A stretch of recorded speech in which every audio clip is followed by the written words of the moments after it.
कहानी की शुरुआत में हम एक छोटी सी बच्ची को देखते हैं जो 4 दीवारी में कैद थी। उसके पास वहां से निकलने का कोई रास्ता नहीं था और अचानक चारों ओर से सीमेंट भरने लगी। इससे पहले कि हमें पता चलता कि वो लड़की बच पाई या नहीं, स्क्रीन काली हो गई। इस हादसे के 15 साल बाद हम सैम नाम की एक लड़की को देखते हैं जिसने हाल ही में कॉलेज की पढ़ाई पूरी की थी। उसके पिता एक बहुत बड़ी बिल्डिंग तोड़ने वाली कंपनी के मालिक हैं। सैम की ग्रेजुएशन पार्टी वाले दिन उसके पिता ने खुश होकर उसे अपनी कंपनी में एक नौकरी ऑफर की। उसका पहला काम था एक बहुत पुरानी बिल्डिंग का मुआयना लेकर उसे तोड़ने के लिए रिसर्च करना। ये दरअसल वही बिल्डिंग है जिसमें हमने उस छोटी बच्ची को देखा था। अगर वो कामयाब रही तो उसे कंपनी में हिस्सेदारी मिल जाएगी। ये बेहद तकनीक से बनाई गई एक बहुत मशहूर बिल्डिंग थी जिसके आसपास दूर दूर तक कुछ भी नहीं था। इसे जोसेफ मेलेस्ट्रेजा नाम के एक मशहूर आर्किटेक्ट ने बनाया था। जब सैम बिल्डिंग में पहुंची तो उसका स्वागत वहां की केयर टेकर मैरी ने किया। वो अपने इकलौते बेटे जिमी के साथ वहां रहती थी। सैम ने मैरी से कहा कि वो बिल्डिंग के ही एक कमरे में कुछ दिन रुकेगी। जिमी उसके बैग लेकर उसे कमरे तक ले गया और उसे बिल्डिंग के रूल्स भी बताए। किसी को भी 8वीं मंजिल पर जाने की इजाजत नहीं है क्योंकि वो मेलेस्ट्रेजा का हुआ करता था और छत पर भी काफी खतरा था। रास्ते में सैम ने जूली नाम की किसी लड़की का कमरा देखा। शाम को उसने मैरी से पूछा कि यहाँ पर अब कितने लोग रहते हैं। मैरी ने बताया कि यहाँ अब सिर्फ 4 ही लोग रहते हैं। मैरी और जिमी यहाँ की देखभाल के लिए रुके हैं और बाकी 2 लोगों ने बिल्डिंग खाली करने से मना कर दिया। अगले दिन सैम पूरी बिल्डिंग का अच्छे से मुआयना करने लगी। सैम को एक रिपोर्ट तैयार करनी है जिसमें यह लिखा होगा कि बिल्डिंग तोड़ने के लिए कहां कहां पर कौन कौन सा विस्फोटक लगेगा। कुछ घंटों बाद वो पास के बाजार से खाने पीने का सामान लेने गई। वहीं पर उसने किसी का लैपटॉप लेकर इस बिल्डिंग का इतिहास देखा। उसे पता चला कि 1993 में इस बिल्डिंग से लगातार कई लोग गायब हो गए थे। आखिरकार जब वो मिले तो उस खौफनाक मंजर ने सबका दिल दहला दिया। 16 लोग जिनमें आदमी, औरतें और बच्चे सभी शामिल थे,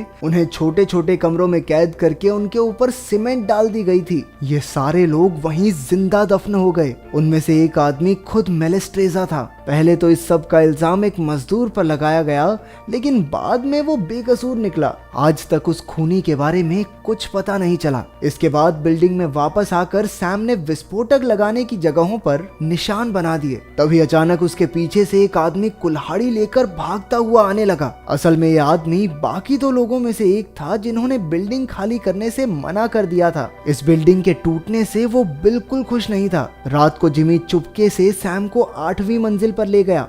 जिमी ने उसे बिल्डिंग के आर्किटेक्ट मेलेस्ट्रेजा के बारे में बताया कि कैसे कातिल ने उसे जिंदा ही दीवार में दफन कर दिया। वो दोनों एक कमरे में पहुंचे और जिमी ने उसे वो दीवार दिखाई जहां मेलेस्ट्रेजा की लाश मिली थी। जब उसकी लाश मिली तो सीमेंट में उसका चेहरा पहचानना भी मुश्किल हो गया था। उसकी मां मैरी ने ही आखिरकार उसकी लाश पहचानी। जिमी ने यह भी बताया कि उन 16 लोगों में जूली नाम की एक छोटी सी बच्ची भी थी जिसे हमने कहानी की शुरुआत में देखा था। जिस कमरे में सैम रुकी हुई है वो दरअसल जूली का ही था। उन 16 लोगों में जिमी ने अपने पिता को भी खो दिया था। अचानक लाइट चली गई और हड़बड़ी में सैम की टांग पर चोट लग गई। बाद में जिमी ने उसकी चोट पर दवाई लगाई और उसके करीब आने की कोशिश करने लगा, लेकिन सैम ने यह साफ कर दिया कि वो ऐसा कुछ नहीं चाहती। शाम के समय वो शीशा देख रही थी जब वो अचानक जोर जोर से हिलने लगा। उसने शीशा हटाकर देखा और तभी वहां एक छेद से खून की धार बहने लगी। जैसे ही सैम उसके करीब गई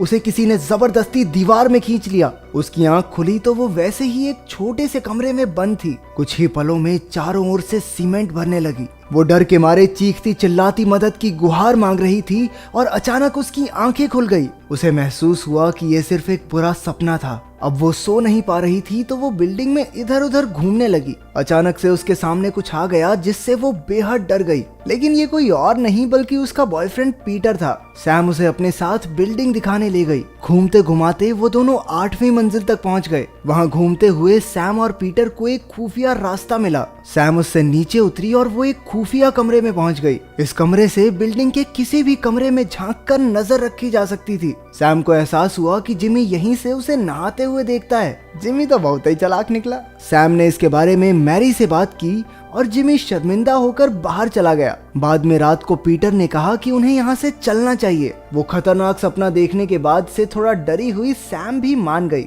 इसके बाद उनके कुछ प्यार भरे पल देखकर जिमी को बहुत जलन हुई। अगले दिन सैम अपना सामान बांधने लगी। उसने बिल्डिंग को तोड़ने के लिए लगने वाले विस्फोटक की रिपोर्ट भी तैयार कर ली थी। जाने से पहले जिमी उस पर नजर रखने के लिए उससे माफी मांगने आया। फिर उसने सैम को एक तोहफा दिया। ये मशहूर आर्किटेक्ट मेलेस्ट्रेजा की डायरी थी। उसे पढ़कर सैम को एहसास हुआ कि बिल्डिंग के एकदम बीचों बीच एक बड़ी सी खुली जगह होनी चाहिए। जिमी इस जगह को ढूंढने छत पर गया, लेकिन वो वापस ही नहीं लौटा। सैम और पीटर उसे ढूंढने के लिए उसके पीछे गए। उन्हें बिल्डिंग के बीचों बीच एक बड़ी सी सुरंग मिली जहां से जिमी की आवाज आ रही थी। वो उन्हें मदद के लिए पुकार रहा था। सैम एक रस्सी के जरिए उतरकर सुरंग में पहुंची। शुरुआत में तो सब सही चल रहा था, लेकिन अचानक किसी ने एक लोहे का सरिया पीटर के सर के आर पार कर दिया। वो बेचारा सैम की आंखों के सामने ही मर गया। इसके बाद सुरंग में सैम की आंख खुली, लेकिन वहाँ वो अकेली नहीं थी, बल्कि एक रहस्यमय आदमी उसके साथ मौजूद था। ये आदमी कोई और नहीं बल्कि इस बिल्डिंग का आर्किटेक्ट मेलेस्ट्रेजा था, जिसे सैम अब तक मरा हुआ समझ रही थी। असल में वो तब से यहीं पर कैद है। मेलेस्ट्रेजा के हाथ में एक रेडियो था और उसमें से जिमी की मदद मांगने वाली आवाजें आ रही थी। ये साफ था कि ये आवाज जिमी ने रिकॉर्ड की थी ताकि वो सैम को यहाँ पर कैद कर सके। इसके बाद उसने सैम के लिए एक खत फेंका। उसमें लिखा था कि जिमी उसे यहाँ तब तक कैद रखेगा जब तक वो उससे प्यार करना नहीं सीख जाती। फिर जिमी ने सैम की रिपोर्ट उसके पिता को भेज दी और उसकी कार को एक तालाब में डुबा दिया। उसने ये कहानी तैयार की ताकि सबको लगे कि सैम अपने बॉयफ्रेंड के साथ कहीं घूमने चली गई है। उधर सुरंग में मेलेस्ट्रेजा ने एक खौफनाक खुलासा किया। उसने बताया कि 1993 में मरे 16 लोगों के कत्ल के पीछे उसी का हाथ है। मेलेस्ट्रेजा को लगता था कि पौराणिक मिस्र की इमारतें आज भी वैसी की वैसी इसलिए खड़ी हैं क्योंकि वहां जिंदा लोगों को दफनाकर उनकी बलि दी गई थी। वो भी अपनी बनाई इमारतों को हमेशा खड़ा रखना चाहता था, इसलिए उसने लोगों को दीवारों में जिंदा दफना दिया। उसने बताया कि उन 16 लोगों में मैरी का पति भी था, इसलिए उसकी मौत का बदला लेने के लिए मैरी ने मेलेस्ट्रेजा को हमेशा के लिए यहाँ कैद कर रखा है। मैरी ने किसी और आदमी की लाश को मेलेस्ट्रेजा की लाश बताकर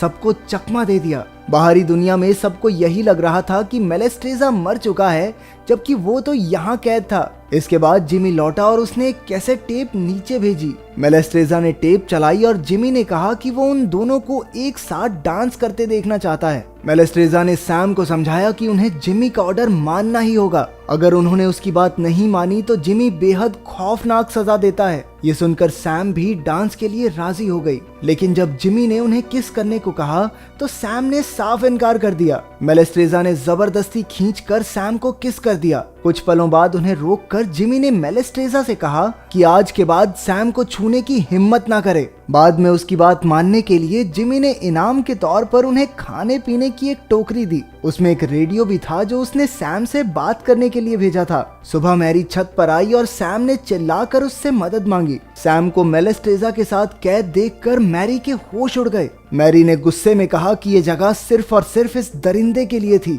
लेकिन अब उन्हें सैम को भी वहीं कैद रखना होगा, नहीं तो वो बाहर निकलकर पुलिस को सारी खबर दे देगी। और अगर पुलिस ने मैरी को जेल में डाल दिया तो जिमी एकदम अकेला हो जाएगा। इसके बाद दोपहर को सैम के पिता अपनी टीम के साथ बिल्डिंग तोड़ने आ पहुंचे, क्योंकि उन्हें सैम की रिपोर्ट मिल गई थी। उन्होंने विस्फोटक लगाने शुरू कर दिए। उधर सैम अभी भी मेलेस्ट्रेजा के साथ बिल्डिंग में कैद थी। उसने जिमी को रिझाकर वहां से निकलने की कोशिश की, लेकिन कोई फायदा नहीं हुआ। इसके बाद मेलेस्ट्रेजा ने एक कब्र खोदी जो सीमेंट की पाइप से जुड़ी हुई थी। उस पागल को लगता था कि टीम इस बिल्डिंग को नहीं तोड़ पाएगी अगर एक और आदमी जिंदा दफन होकर अपनी जान की बलि दे दे। उसने अपनी ही जान कुर्बान करने का फैसला किया। उसने सैम से कहा कि उसे मार डाले। थोड़ा हिचकिचाने के बाद सैम ने उसे मार डाला और वो अपनी कब्र में गिर गया। अब कब्र सीमेंट से भरने लगी। उधर बिल्डिंग के बाहर मैरी और जिमी खड़े थे। कुछ ही पलों में धमाका होने ही वाला था कि जिमी का मन बदलने लगा। अचानक वो सैम का नाम पुकारते हुए बिल्डिंग की ओर भागने लगा। अपनी बेटी का नाम सुनकर सैम के पिता ने तुरंत धमाका रोक दिया। छत पर जिमी सैम को ढूंढने गया और उसके पिता को सारी सच्चाई का पता चला। इसके बाद सैम को वहां से निकालकर एम्बुलेंस में ले जाया गया। मैरी को भी मेलेस्ट्रेजा को कैद करने के जुर्म में जेल में डाल दिया गया। आखिर में सैम ने बताया कि मेलेस्ट्रेजा ने 27 बिल्डिंग्स बनाई थी और सारी आज भी वैसे ही खड़ी हैं। ये बिल्डिंग उसके दिल के सबसे करीब थी और इसे बचाने के लिए उसने अपनी जान की बाजी लगा दी। उसकी इस कुर्बानी को देखते हुए इस बिल्डिंग को ना तोड़ने का फैसला किया गया और उसकी याद में ये बिल्डिंग आज भी कायम है। 16 निर्दोष लोगों को मारने के बाद भी क्या मेलेस्ट्रेजा के बारे में सोचकर बिल्डिंग को ना तोड़ने का फैसला सही था? आपको क्या लगता है, कमेंट्स में जरूर बताना।